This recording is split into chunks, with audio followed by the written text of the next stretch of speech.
مدینہ المنورہ ہے، پانی پینے پر پابندی ہے، میٹھے پانی کا کنواں نہیں ہے۔ میٹھے سے مراد یہ جو پانی ہم پیتے ہیں ایسا کنواں ایک ہے، باقی کنویں کھارے ہیں۔ محمد رسول اللہ نے کہا کون ہے جو ان لوگوں کے لیے میٹھے پانی کا کنواں خرید دے؟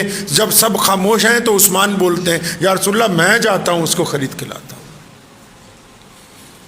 فرماتے ہیں عثمان رضی اللہ تعالیٰ عنہ کہ کاروبار تو میں پہلے بھی کرتا تھا، سارا دن کاروبار میں رہتا تھا، رات کو آرام ہوتا تھا، لیکن دین میں آنے کے بعد سارا دن دین میں رہتا ہوں، کاروبار کے لیے تھوڑا سا وقت دیتا ہوں، پھر بھی کاروبار پہلے سے اب لاکھوں گنا بڑھ گیا۔ یہ محمد رسول اللہ کی اطاعت کی برکت ہے،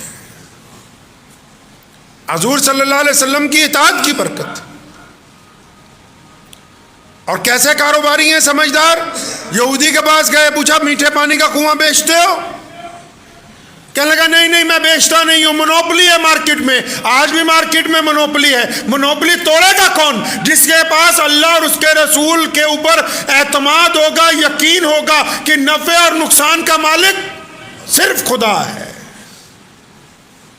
یہودی منوپلی توڑنے کے لیے تیار نہیں، کہا نہیں میں میٹھے پانی کا کنواں نہیں بیچوں گا۔ ادھر رسول اللہ نے کہا ہے کہ چاہیے، سیدنا عثمان نے کہا ایسا نہیں کرتے، ایک دن کی رجسٹری میرے نام کر دے، ایک دن کی تیرے نام رہے، ایک دن اس پہ پانی کا میرا تسلط ہوگا، ایک دن تیرا ہوگا۔ وہ تو پانی بیچتا ہے، 500-600 دینار کا کنواں ہزاروں میں آ گیا، کہنے لگا میں 3000 لوں گا، فرمایا میں 40,000 دوں گا۔ یہاں کاروبار کی بات نہیں ہے، یہاں تو محمد رسول اللہ کی بات مکمل کرنے کی مسئلہ ہے۔ سنو کیا کیا پھر، کاروبار بتھیرے لوگ کرتے ہیں۔ سیدنا عثمان نے کنواں خرید لیا ایک دن کے لیے، مطلب روزانہ ایک دن ہمارا، ایک دن تمہارا، ایک دن ہمارا، ایک دن تمہارا۔ اور یہودی بھی بڑا خوش کہ چلو وہ تو پانی روز بیچتا ہے۔ منوپلی کیسے توڑ دی؟ کنواں خریدتے ہی اعلان کر دیا کہ جو ایک دن عثمان کا ہے وہ تمام لوگوں کے لیے مفت ہے، آ جاؤ چاہے مسلمان ہو چاہے غیر مسلم ہو، مدینہ منورہ کے جتنے لوگ جتنا پانی بھرنا چاہیں ایک دن میں بھرتے جائیں۔ ایک ہفتے میں منوپلی ٹوٹ گئی، کیوں؟ لوگ جس دن پانی مفت ہوتا تھا 2-2 دن کا بھر لیتے تھے، جس دن بکتا تھا کوئی خریدنے والا آتا نہیں تھا۔ دوسرے دن کا بھی بیچنے کے لیے آ گیا گھر پہ خود کہ یہ بھی لے لو، مکمل کرو اس کو۔ پہلے اس کے ریٹ کے اوپر بات تھی، اب ان کے ریٹ کے اوپر بات ہے۔ ابن جوزی نے بھی لکھا، بہت اکابرین نے بھی ایک بات کہی، بڑے بڑے جو مسلمانوں کے بزرگ تھے نا، پرانے دور میں کنویں ہوتے نا جگہ جگہ، تو ہر ایک کنویں کا پانی نہیں پیتے تھے، یہ دیکھتے تھے کہ جس کنویں پہ زیادہ لوگ پانی لینے جاتے ہیں وہاں چلو۔ کیوں؟ اب تو کنویں رہے نہیں، لیکن زیادہ جس جگہ سے پانی نکلتا تھا اس جگہ پانی پینے کے لیے منگواتے تھے۔ کیوں؟ کنویں کی ایک عادت ہے، جس کنویں میں سے آپ جتنا زیادہ پانی نکالیں گے اس کا پانی شام تک ختم ہو جائے گا اور رات کو پھر نیا پانی نکل کے اوپر تک آ جائے گا۔ سیدنا عثمان نے یہ وتیرہ مسلمانوں کو سمجھایا کہ اپنے کاروبار میں سے جتنا خرچ کرتے رہو گے اتنا زیادہ اللہ کی طرف سے اتنا زیادہ آتا رہے گا۔ جتنا تجوری میں بھر کے تالا لگاتے رہو گے بس وہیں رک جائے گا۔ اللہ نے فرمایا ہم تو بندے کے گمان کے ساتھ ہیں، بس یہ اسٹور کرنا چاہتا ہے، رکھنا چاہتا ہے، بس یہ اتنا ہی رہے گا۔ اگر ارادہ بڑھانے کا آ گیا، بانٹنے کا آ گیا، جب یہ شروع کر دے گا جتنا بانٹے گا اس سے زیادہ اس کے حصے میں آتا رہے گا۔ عثمان رضی اللہ تعالیٰ عنہ کتنے بڑے جاگیردار تھے، کتنے بڑے بادشاہ تھے، اپنے دور کے شہزادے تھے، اور آج بھی اگر آپ مدینہ المنورہ جائیں گے تو وہاں کے بینک میں سب سے بڑا جو اکاؤنٹ ہے، کرنٹ اکاؤنٹ، وہ حضرت عثمان رضی اللہ تعالیٰ عنہ کے نام آج کی ڈیٹ میں بھی چلتا ہے۔ جتنے ان کے باقات ہیں، ان کی جتنی آمدنی ہے اس میں جمع ہوتی ہے، پھر اس آمدنی سے دنیا کے مختلف ملکوں میں غریبوں کو جو ہے وہ پیسہ بھیجا جاتا ہے آج کی تاریخ میں۔ عثمان رضی اللہ تعالیٰ عنہ کے متعلق لکھا ہے جب سے حضرت ابو بکر خلیفہ تھے، سنیے، اگر اللہ نے آپ کو دولت دی ہے اس لیے نہیں دی کیا عیاشی کرتے پھرو اس لیے نہیں دی کہ شرابیں پیتے پھرو اس لیے نہیں دی کہ بہت زیادہ مہنگی گاڑی میں بیٹھ کے کسی غریب کے کپڑوں پر کیچڑ اچھالتے ہو جاؤ اس لیے نہیں دی کہ بہت زیادہ مہنگے کپڑے پہن کے کسی غریب سے ہاتھ نہ ملاؤ اس لیے نہیں دی کہ پلیٹ میں آدھا کھانا چھوڑ دو اس لیے آپ کو اللہ نے دولت دی ہے کہ تم اس دولت کے ذریعے اللہ کے بندوں کی مدد کرنے کے لیے تیار رہو. غلط فہمی ہو گئی ان کو. نبی علیہ الصلوۃ والسلام گھر میں تشریف لائے, روٹی کا ٹکڑا گرا ہوا تھا, آپ صلی اللہ علیہ وسلم نے اٹھایا, اس کو جھاڑا, صاف کیا, اس کو تناول فرمایا, کھایا اس کو. ہم سب کی ماں امی عائشہ رضی اللہ تعالیٰ عنہ موجود تھی. بڑی تاریخی بات, نبی علیہ السلام نے تو جو فرمایا ہے نا اس کا تو مطلب نیم البدل کوئی نہیں ہے. فرمایا عائشہ یہ رزق عزت دار چیز ہے. کیا ہے یہ؟ عزت دار چیز ہے رزق. اگر یہ کسی سے چھن جائے تو پھر واپس نہیں آتا. اگر لوگ اس کی عزت نہ کریں تو پھر واپس نہیں آتا. جو لوگ رزق کی بے قدری کرتے ہیں, جو لوگ دولت کی بے قدری کرتے ہیں, پھر نہیں آتی یہ. کیونکہ عزت کا ہی تو معاملہ ہے ساری دنیا میں پھنسا ہوا. ابوبکر صدیق رضی اللہ تعالیٰ عنہ خلیفہ تھے. ایک صاحب یمن سے چلے, ان کے اوپر قرضہ تھا 3000 دینار کا, بہت بڑی رقم. 3000 دینار اس دور کے آج کے 30 کروڑ روپے سمجھیے, بہت بڑا ذمہ دار تھا, اس پہ قرضہ ہو گیا 3000 دینار کا. سیدھا مدینہ پہنچا, ابوبکر صدیق خلیفہ تھے. آ کے جب اپنی فریاد لگائی تو انہوں نے معذرت کی کہ آج کل میرے حالات نہیں اچھے, لیکن تجھے میں ایک جگہ بتاتا ہوں, تو وہاں چلا جا, جاتے ہی تیرا کام ہو جائے گا. عثمان رضی اللہ تعالیٰ عنہ کے گھر کا پتہ بتا دیا, بھی وہاں چلے جا.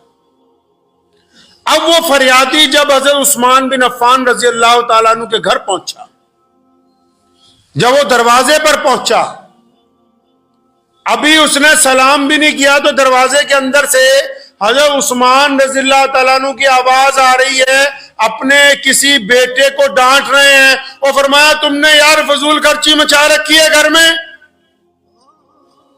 یہ دودھ میں شہد ملا ملا کے پیتے ہو, دودھ بھی میٹھا شہد بھی میٹھا, ایک وقت میں ایک چیز استعمال کیا کرو.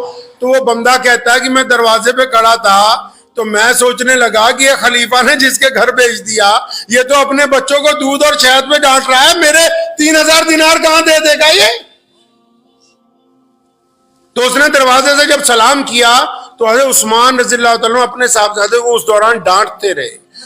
تو جو بڑے ہوتے ہیں ان کی پہچان بھی بڑی ہوتی ہے.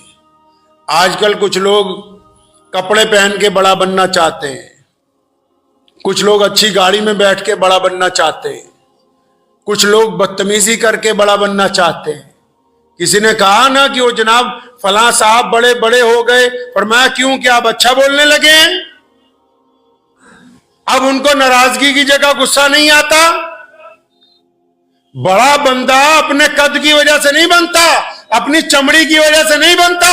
سیدنا بلال رضی اللہ تعالیٰ عنہ کا رنگ کالا ہے اور وہ حبشی ہیں اور پاؤں میں جوتی نہیں ہے, کپڑے پھٹے ہوئے ہیں, لیکن اللہ نے ان کو مؤذن رسول بنایا. اور رسول اللہ نے فرمایا کہ بلال کہ جب میں قیامت کے دن جنت میں داخل ہوں گا تو مجھ سے بھی آگے ہوگا. صحابہ نے کہا یا رسول اللہ یہ کیسے؟ فرمایا جس اونٹ پر میں سواری کروں گا اس کی مہار بلال نے پکڑی ہوئی ہوگی. تو بڑے ہوتے ہیں. اگر بڑا بننا چاہتے ہیں تو اپنے مزاج میں عاجزی لانی ہوگی, اپنی زبان سے نفرت کو نکالنا ہوگا. تو عثمان نے جب دروازہ کھولا نا بڑی قیمتی بات کہی, کیونکہ بڑے ہیں. کہنے لگے وہ بھائی اللہ کے واسطے معاف کر دے, تجھے باہر ذرا چند منٹ انتظار کرنا پڑا, میں اپنے بچوں کو کوئی بات سمجھا رہا تھا. اپنی بیٹھک کھولی جس کو ڈرائنگ روم کہتے ہیں. عثمان رضی اللہ تعالیٰ کی کوٹھی پہ گیا تھا, بٹھایا تو اپنے خادم کو بلایا, فرمایا مہمان ہے کچھ کھانے کے لیے لاؤ. تو مہمان جو ہے اس کے لیے جو خادم جو ہے وہ کھجوروں کا حلوہ لے کے آیا, دودھ لایا, دودھ میں شہد ملا کے لایا. تو مہمان کہتا ہے میں سوچنے لگا اپنے بیٹے کو تو ڈانٹ رہے تھے کہ دودھ میں شہد ملا کے نہ پیو, مجھے تو 3 چیزیں اکٹھی میٹھی دے رہے ہیں. تو اکثر لوگوں کے دل میں سوال آنے لگتے ہیں، کہیں جاتے ہیں تو 200 سوال دن میں ہوتے ہیں، بھی یہ بھی پوچھ لیں وہ بھی پوچھ لیں. تو کہنے لگے جب میں دودھ پی چکا، حلوہ کھا چکا، تو ابھی میں کچھ پوچھنے ہی لگا تھا تو اپنے پھر خادم کو بلایا، فرمایا وہ جو اس مہمان کے لیے ہم نے اونٹ تیار کیا ہے وہ لے کے آؤ. وہ اونٹ جو ہے جب پیش کیا گیا اس کو لے کے آئے باہر اپنے صحن میں. فرمایا اس اونٹ پر تمہارے لیے تمہارے سارے گھر والوں کے لیے نئے کپڑے لاتی ہیں. 5000 دینار اس اونٹ کے تھیلے میں ڈال دیے ہیں. یہاں سے یمن تک کے لیے سوکھا کھانا، سوکھے میوے وہ بھی الگ سے اس کے اندر ڈال دیے گئے. پانی کا مشکیزہ بھی تیار کر کے رکھ دیا گیا ہے. اللہ تمہارا سفر آسان فرمائے، جاؤ. تو کہا میں تو 3000 مانگنے آیا تھا، 5000 دے دیے. میں جب اونٹ کی مہار پکڑی تو میرے دل میں پہل خیال آیا، میں کہا جی حضرت اونٹ کیونکہ قیمتی ہے، آج بھی بہت قیمتی ہے. میں کہا حضرت یہ اونٹ کون واپس لے کے آئے گا؟ اور عثمان نے فرمایا کہ بھائی واپس لینے کے لیے تو دیا ہی نہیں، یہ بھی ساتھ ہی میں ہتھیا.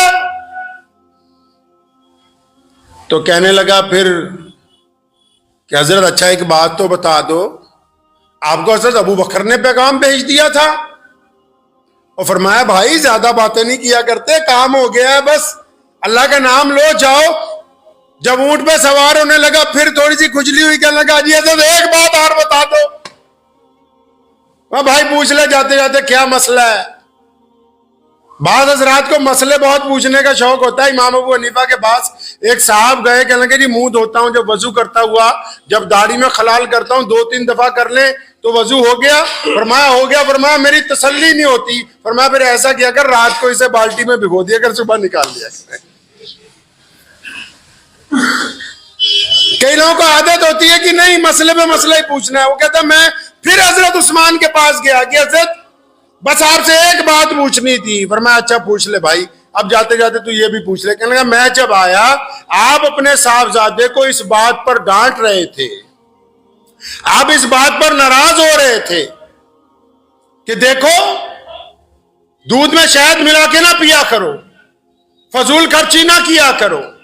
تو عثمان رضی اللہ عنہ اس کی بات جب سنی تو ان کی آنکھیں آپ دیدہ ہو گئی. فرمایا سن، میرے نبی علیہ السلام نے ہمیں یہ تعلیم دی ہے، ہمارے آقا محمد رسول اللہ صلی اللہ علیہ وسلم نے ہمیں سکھایا ہے کہ اللہ نے یہ جو ہمیں دولت دی ہے یہ اللہ نے اپنے بندوں کی مدد کرنے کے لیے دی ہے. میں اپنی اولاد کو یہ سمجھاتا رہتا ہوں کہ بیٹا یہ دولت ہماری عیاشی کرنے کے لیے نہیں آئی، یہ لوگوں کی خدمت کرنے کے لیے آئی ہے. جتنی لوگوں کی خدمت کرتے رہیں گے اللہ کا فضل ہم پر بنتا رہے گا. اگر ہم کنجوسی اختیار کریں گے تب بھی فضل چلا جائے گا، اور اگر ہم اس کو عیاشی کے اوپر خرچ کریں گے تب بھی چلا جائے گا. تو شکر منایا کریں اس بات کا کہ اللہ تبارک و تعالیٰ نے ہمیں محمد رسول اللہ صلی اللہ علیہ وسلم کی امت میں پیدا کیا، جنہوں نے قدم قدم پہ ہماری رہنمائی کی ہے. جن لوگوں نے اللہ نے دولت دی ہے نا، پھر بھی اگر وہ ٹوٹے ہوئے مکان میں رہتے تو ان کے لیے جائز نہیں ہے. جن کو اللہ نے دولت دی ہے پھر بھی گندے کپڑے پہنے ان کے لیے جائز نہیں ہے. جن کو اللہ نے دولت دی ہے اور وہ سواری پر سفر کر کے جا سکتے ہیں پھر بھی زبردستی لوگوں سے لفٹ مانگ مانگ کے چل رہے ہیں، جائز نہیں ہے. اللہ نے جو نعمتیں دی ہیں ان کا اظہار ہونا چاہیے، اور پھر اللہ کی نعمتوں میں سے حقداروں کو حق دینا چاہیے. میرے والد شیخ اسلام مولانا حبیب الرحمان لدھیانوی رحمۃ اللہ علیہ کو اللہ تبارک و تعالیٰ ان کے درجات بلند فرمائے، ہم نے ساری زندگی ان کے ساتھ گزاری، تمام باتیں ان سے سیکھی. بڑی عجیب بات ان کی یہ دیکھی کہ جب کبھی یار دوست کوئی آ گیا، کوئی مسلمان آ گیا، کوئی ضرورت مند آ گیا، اگر اس نے آ کے کہا نا جی حضرت قرض دے دے، قرض دے دے.